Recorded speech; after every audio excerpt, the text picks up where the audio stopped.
Today, we're diving into some of the most intriguing theories from Japan about One Piece that might not be widely known in the US. In this video, we'll delve deep into the significance of lightning and electricity in the One Piece world, what Enel did on the moon, and the surprising connection between the moon's mural showing resource scarcity and modern technology and abilities. We're breaking down popular discussions from Japan in an easy-to-understand way, so make sure to stick around until the end.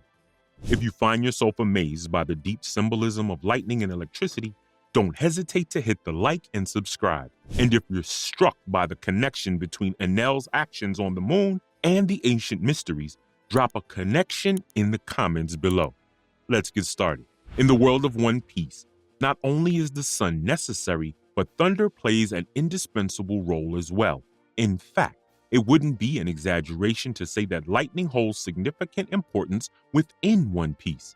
For instance, the numerical pun 5656 can be read as gum gum, but also rumble rumble, symbolizing the sound of rumbling thunder. Vegapunk has mentioned we are getting closer to the ancient energy.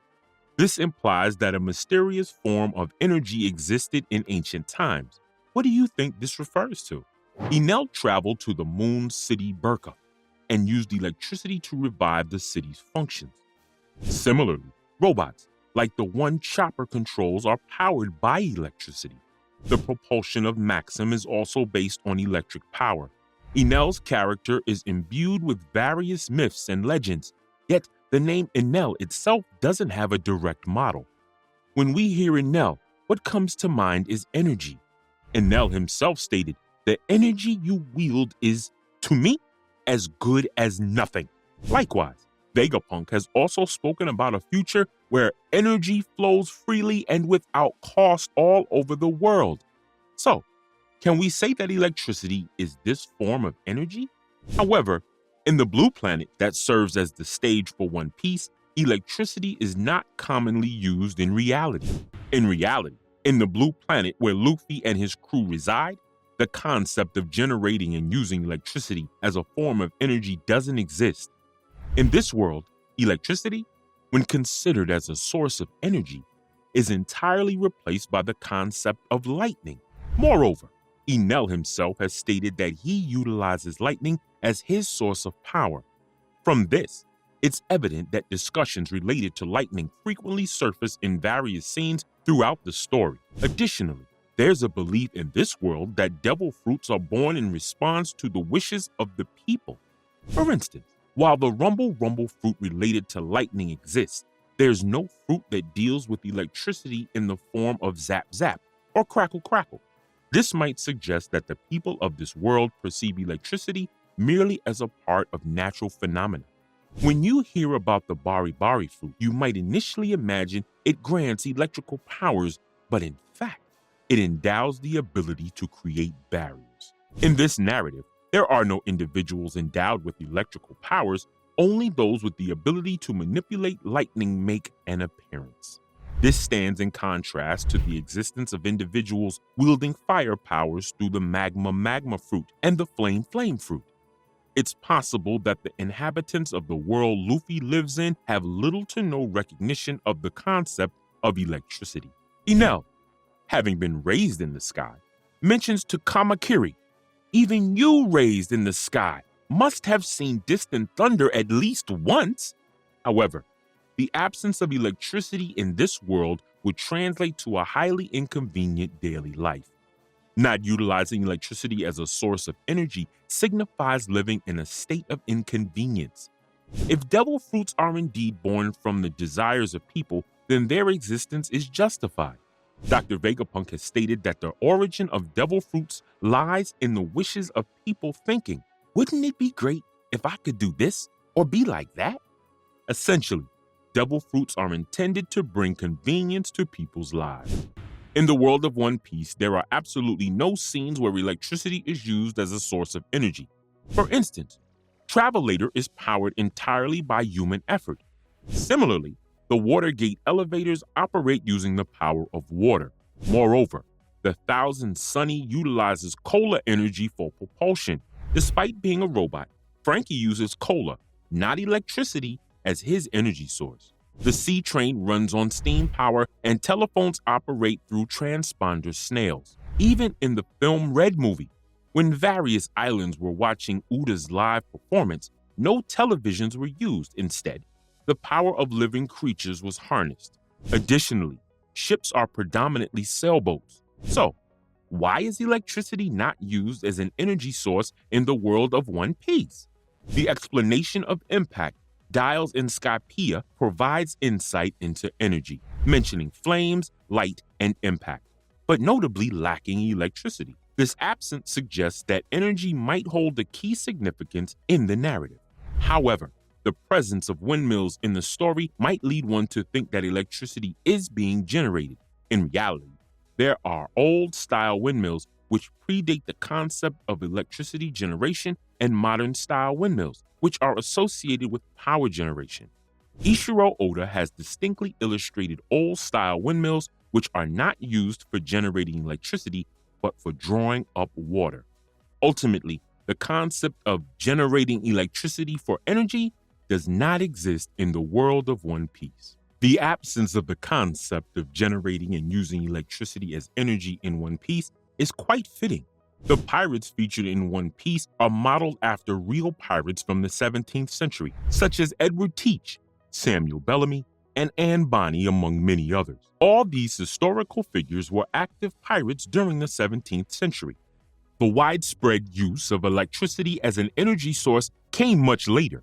During the 17th century, only the concept of static electricity was known. In the series, there are depictions of static shocks from thunderballs and the technique called eleki marino, meaning electric ball seaweed. As we moved into the 18th century, there was a transition from fire to electric lightning. For instance, Disney Sea differentiates its lightning based on the area, using either fire or electric lights, a common occurrence in works set in different eras. When it comes to Enel, the golden city of Shandora is relevant. Shandora draws its name from chandeliers and the Pokemon Chandelure, with numerous depictions in the series encouraging light the lamps of Shandoran. Shandora represents fire, with Enel or electricity surpassing it. This reflects the historical transition from fire to electricity for lighting and energy. Therefore, it's plausible that the world of One Piece is depicting an era on the cusp of electricity becoming widespread. In the first episode's bar scene, the lack of any lighting fixtures is deliberate, as Oda-sensei chose not to depict any lighting. Similarly, in places like the Whiskey Peak Tavern, no lighting is shown at all. Despite it being nighttime, there's no use of electricity, with the series primarily employing fire-based lighting like chandeliers. These facts suggest that the era depicted is transitioning from fire lighting to electric lighting. However, there are scenes that are brightly lit despite the absence of lighting fixtures. Oda-sensei himself has mentioned not giving much thought to lighting in the manga, suggesting it might not be a significant concern. Scenes are often made brighter to ensure they are understandable to the reader, even if they're supposed to be dark. The notion that the world of One Piece lacks the concept of using electricity as an energy source to power things is certain. The connection between the moon and electricity is overly emphasized in the series. The moon clearly represents an electric society, with the Mink tribe on the moon utilizing electricity. There are numerous depictions, such as the moon drawn on Reizo's forehead, indicating this connection. Murals on the moon describe flying to the blue planet due to a shortage of resources, highlighting the moon's advanced use of electricity. What exactly is this resource in question? When Enel reached the moon, everything was at a standstill until he utilized electricity to reactivate and set everything in motion again.